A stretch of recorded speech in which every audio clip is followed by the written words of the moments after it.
I have a really cool guitar on the bench today. It's an Ibanez SA-160. It's in great shape except for one problem, which is here on the 13th fret. It got a little divot. So the string will catch if you're trying to do a bend. It needs a fret level. One of the first things I gotta do is get strings on there, tune it up, and see what kind of bow is in the neck. Tighten up all the bolts and all the screws on the tuners. This tuner has a broken plastic washer. I'm gonna replace it with a nylon washer number 6. If the washer sticks out a little bit, I'll trim off the excess with a razor blade. So the fresh set of strings is on there. I've got a capo on the 1st fret, and while holding down the highest up fret, the total relief is 29 thousandths of an inch. That's way too high. I have to tighten the truss rod. Loosen the strings, tighten it, straighten out the neck. At about 16 thousandths of an inch, and I can feel it too. That I can always make adjustments later, but that's good for now. Working my way down from the tuners to the truss rod.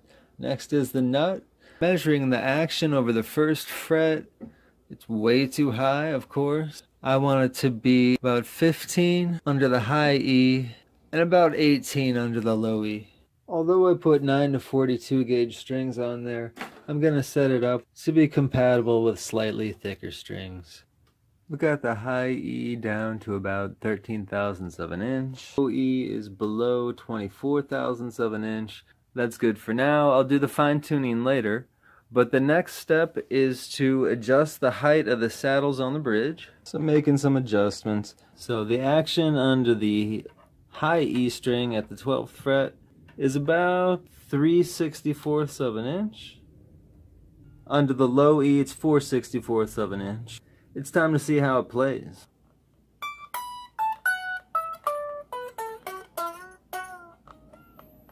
So here's that divot. Other than that though, it wouldn't need a fret level if it weren't for the divots. Before I start actually grinding the frets, I'm gonna get this neck as close to dead flat as possible, even flatter than I would want it when it's ready to play. I've got the truss rods tight now, so it's in tune. Got the booster lifter up on there. Double check it with a architectural ruler here. It's ready for the level bar. This is the part that takes a long time. All the frets have been nicely leveled. Now the fret tops are all level, but they're too flat, so I need to crown the frets using my crowning file. Frets crowned, I give them a polishing with 3 grades of scrubbing pads. Clean it off with a little water, condition the fretboard with some oil. I'll loosen the truss rod, give the neck back its bow, and then I will file the nut slots. I can quickly check the action of the strings over the 1st fret using an electric D string. This is 17 thousandths of an inch. It won't slide easily under the unwound strings, and it barely fits under the strings that are wound. Now as long as the strings all play with no buzzing, I'm done setting up the headstock part. Time to turn my attention to the bridge. The first thing on the bridge to deal with is the height of the saddles, which affects the height of the string. For that you'll use a 1/16 Allen wrench. The Torx bits do come in handy. A T6H bit, but you can always use a tapered flathead screwdriver. As long as the strings are loose, that should work. I've got the action under the high E string set at 2/64ths of an inch. Under the low E string, the action is 3/64ths of an inch. I played all the notes and they all play with no buzzing.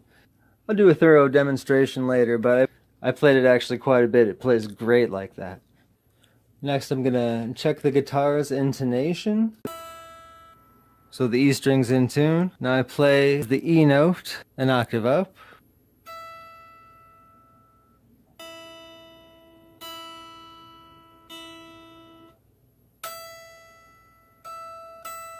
It's a little bit too high.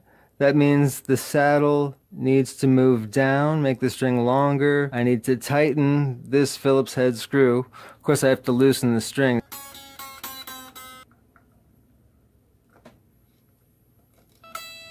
Okay, now this string is intonated. Do that for all 6 strings.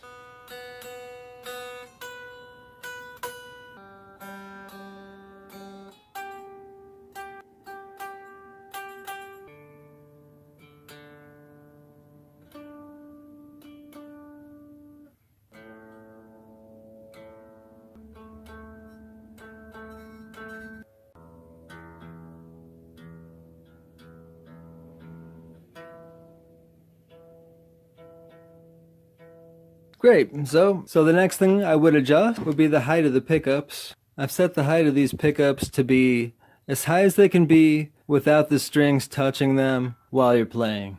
So the pickups are nice and high, and they don't touch the strings while you're playing. You don't have a tremolo bar for this guitar. If you have a bar, it has just the right amount of tension to do bends, and without the bar, it's sitting nice and flat against the body, like a hardtail.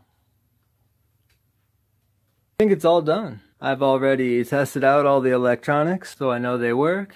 I'll try and record a little demo so you can get a taste of how they sound.